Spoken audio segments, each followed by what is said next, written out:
El gobierno anunció la implementación de un programa que es denominado Saludablemente. Este apunta a fortalecer la oferta pública y privada de salud mental. Va a incluir una plataforma digital de consulta, apoyo, también recomendaciones. Vamos a hablar de este tema. Estamos ya junto al psiquiatra Alberto Larraín, director ejecutivo de la Fundación Procultura y académico de la Universidad Autónoma. Muchas gracias por estar con nosotros. Buenas tardes. Muy buenas tardes, Iván. Muchas gracias por el contacto. Igualmente, lo primero destacar, Alberto, naturalmente la preocupación por este tema, porque todo el mundo dice cómo aún han aumentado, por ejemplo, los casos de violencia intrafamiliar, lo complejo que es esta cuarentena para muchas personas, explicárselo a los niños. ¿Dónde habría que poner los principales focos de atención en materia de salud mental durante esta cuarentena? A ver, primero para que la gente entienda en la situación en la que estamos, en general, la Organización Mundial de la Salud lo que ha señalado es que la crisis de salud mental va a ser la más prolongada y la más sostenida en el tiempo y la que puede tener mayor impacto incluso económico en las distintas poblaciones. En ese contexto, las poblaciones en las que uno tendría que enfocarse, como para responder a tu pregunta, son el personal de salud, que está proyectado que aproximadamente un 20% de ellos vaya a tener un estrés postraumático o algún tipo de secuela a raíz de lo que está pasando con el tema de la pandemia.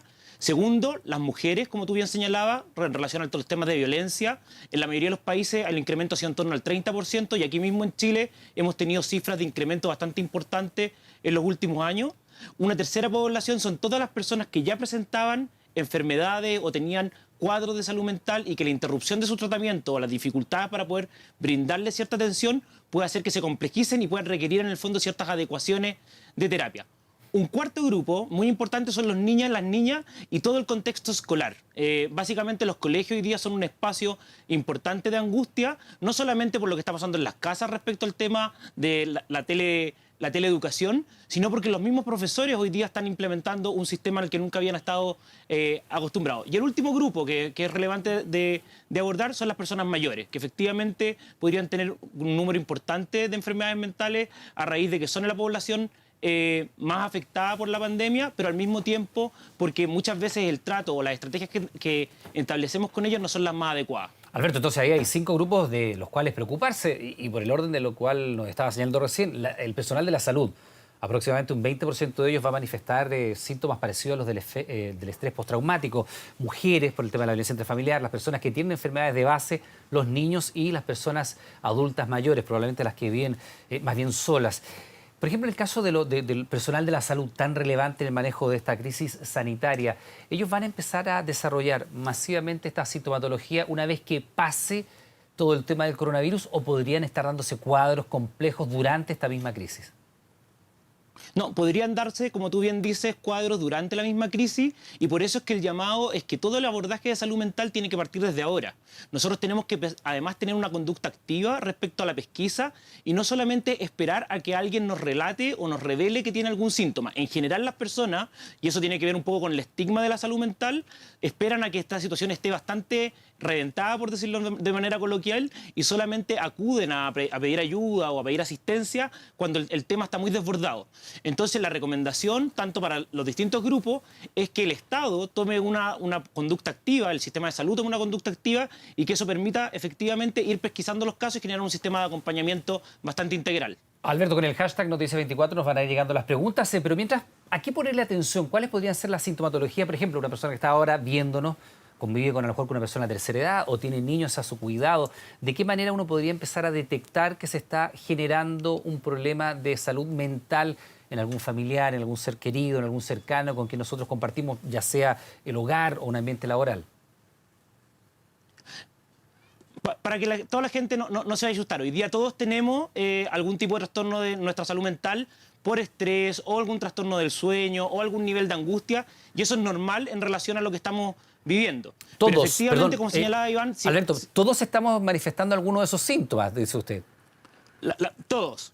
Efectivamente, todos estamos manifestando algunos de esos síntomas y eso no quiere decir que todos necesitan atención. Pero efectivamente hay algunas cosas que uno podría llamar como banderas rojas que nos pueden llamar la atención y que nos ayudan a que estemos atentos de que pueden necesitar algún tipo de apoyo profesional. La primera de ellas es, por ejemplo, que yo llore espontáneamente y no sepa en el fondo por qué estoy llorando, ¿ya? O que si me pongo a llorar no soy capaz de detener el llanto. Todo esto que nosotros llamamos técnicamente la habilidad emocional es un síntoma importante que puede requerir algún tipo de acompañamiento.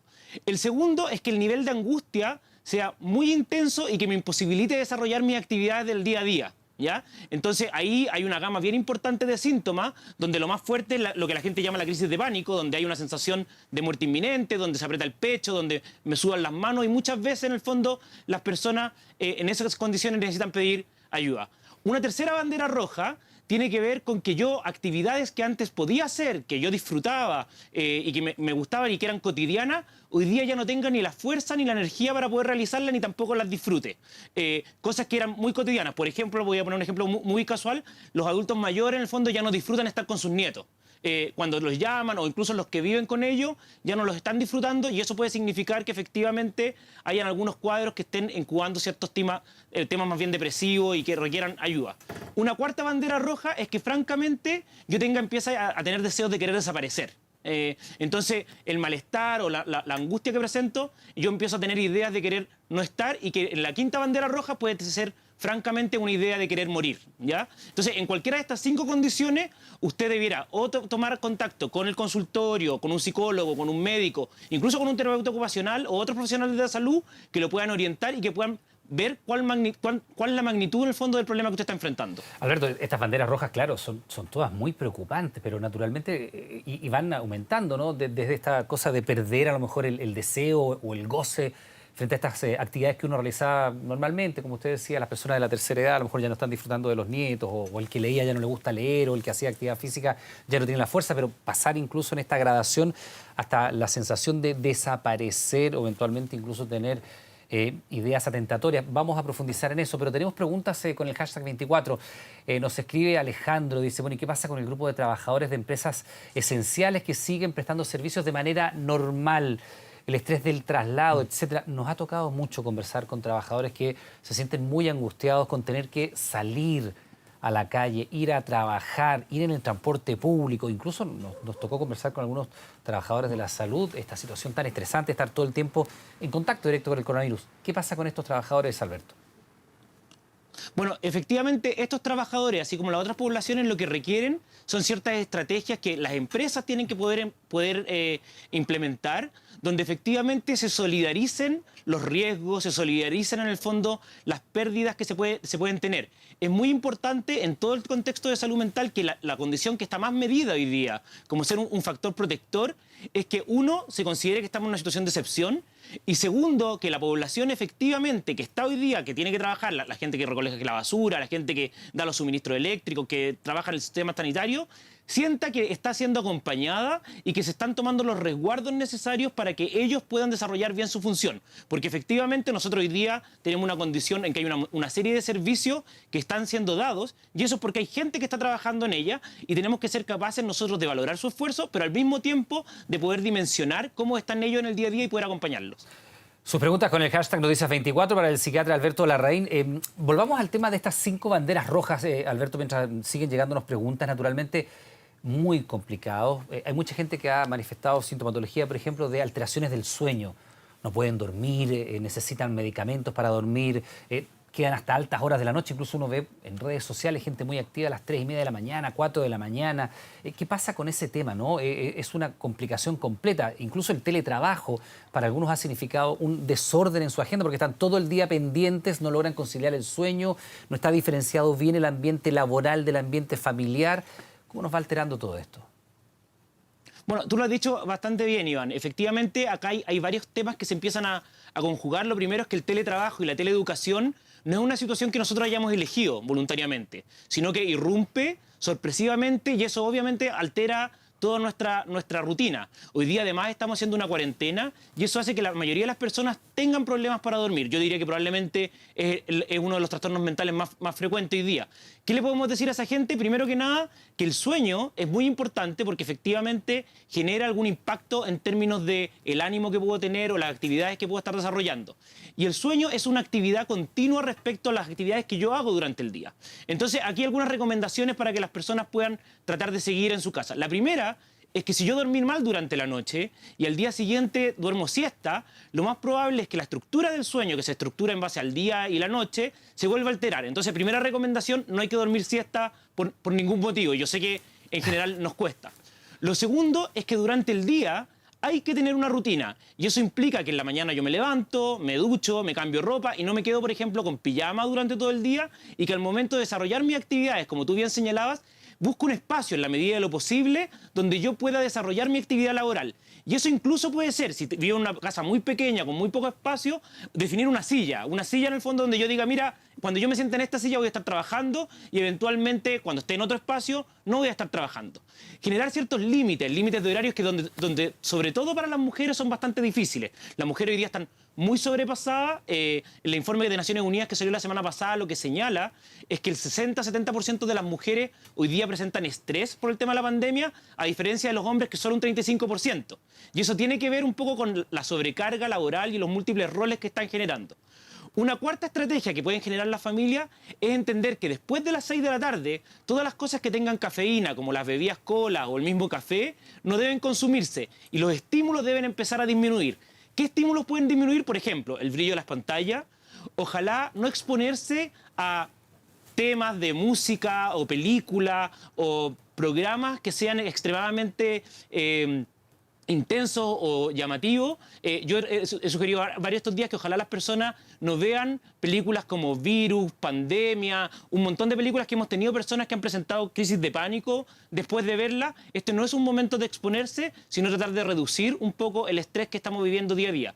Y lo último es que antes de dormir, ojalá acondicionen bien el espacio donde están, tratar de evitar cualquier tipo de luz y revisar si efectivamente tienen o no las tapas o las frazadas que necesitan durante la noche. Como hay bastante cambio de temperatura, también eso puede significar, en el fondo, poder despertar por un tema de frío. Si nada de esto funciona, probablemente se pueden requerir fármacos, pero una opción previa es tomar algunas aguas que nosotros mayoritariamente tenemos distintos tipos de casas, que son la valeriana, que son la melisa, y que pueden ayudar un poco, o la lavanda, ayudar un poco a que la gente pueda dormir mejor. Bueno, todo lo que compone, por supuesto, la higiene del sueño, ¿no? Uno comienza a aprender un poco más. Muy bien. Uno comienza a aprender un poco más de esto, empezar a bajar los estímulos.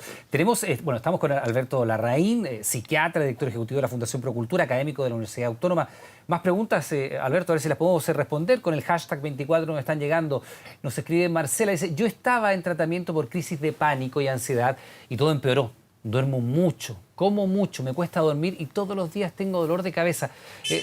Alberto, decías tú lo de la crisis de pánico. Primero, ¿podríamos explicar cómo es una crisis de pánico? Uno escucha a mucha gente decir, me dio una crisis de pánico, se me oprimía el pecho, pero efectivamente tiene que haber una sintomatología que sea precisa, ¿no?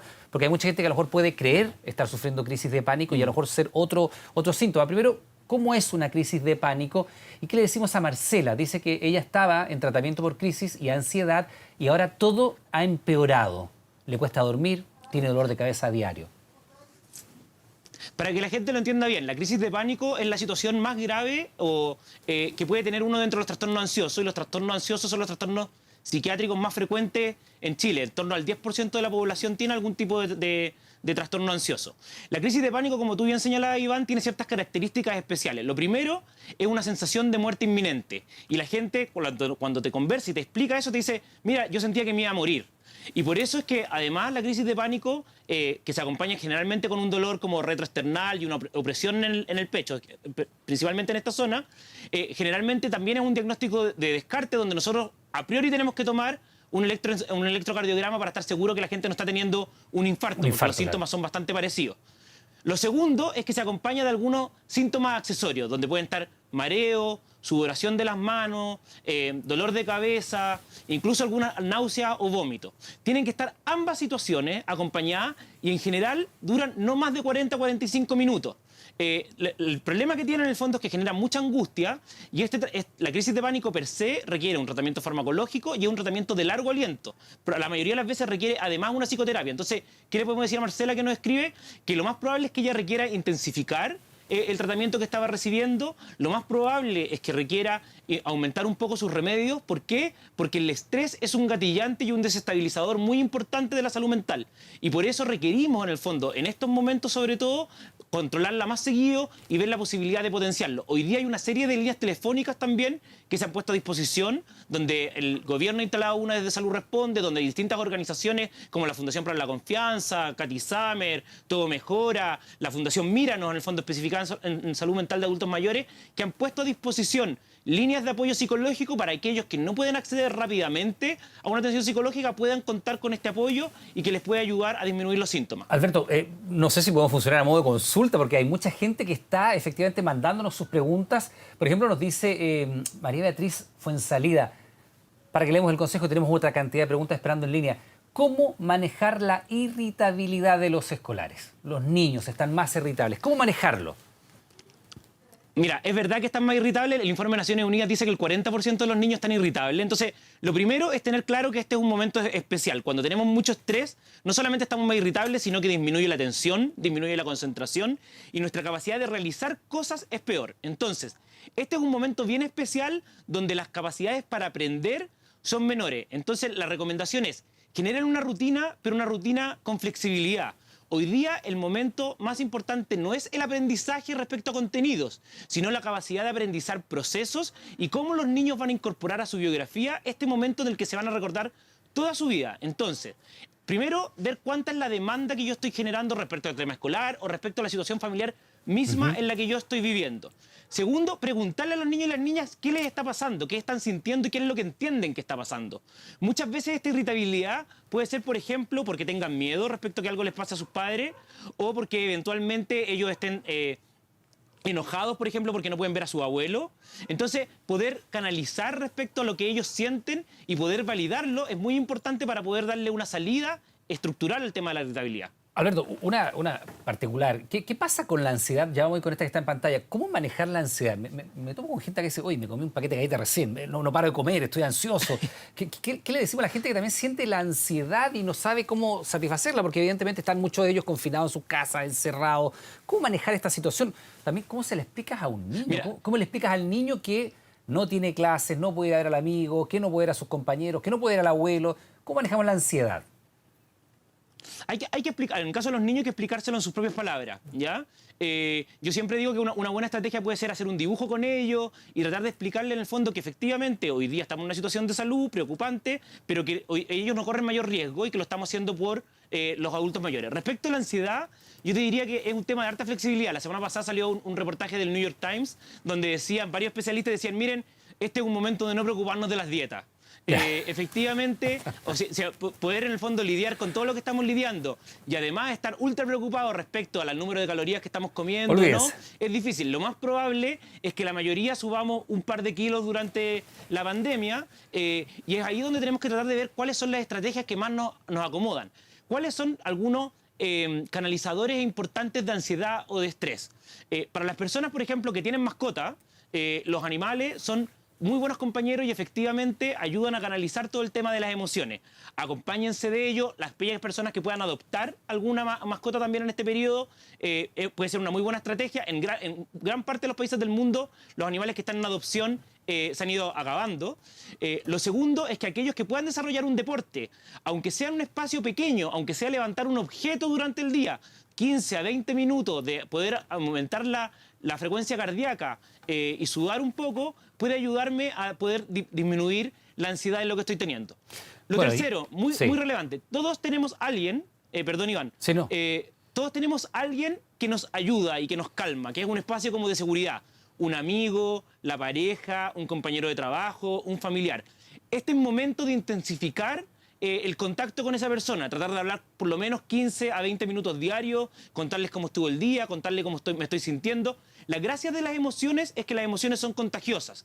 Entonces, en la medida que yo la comparto con alguien, mi ansiedad o mi angustia, esa emoción se divide y cuando alguien me comparte su seguridad o su alegría, en general esa seguridad se me contagia y yo también me siento más seguro. Mire, qué buen concepto ese, las emociones son contagiosas.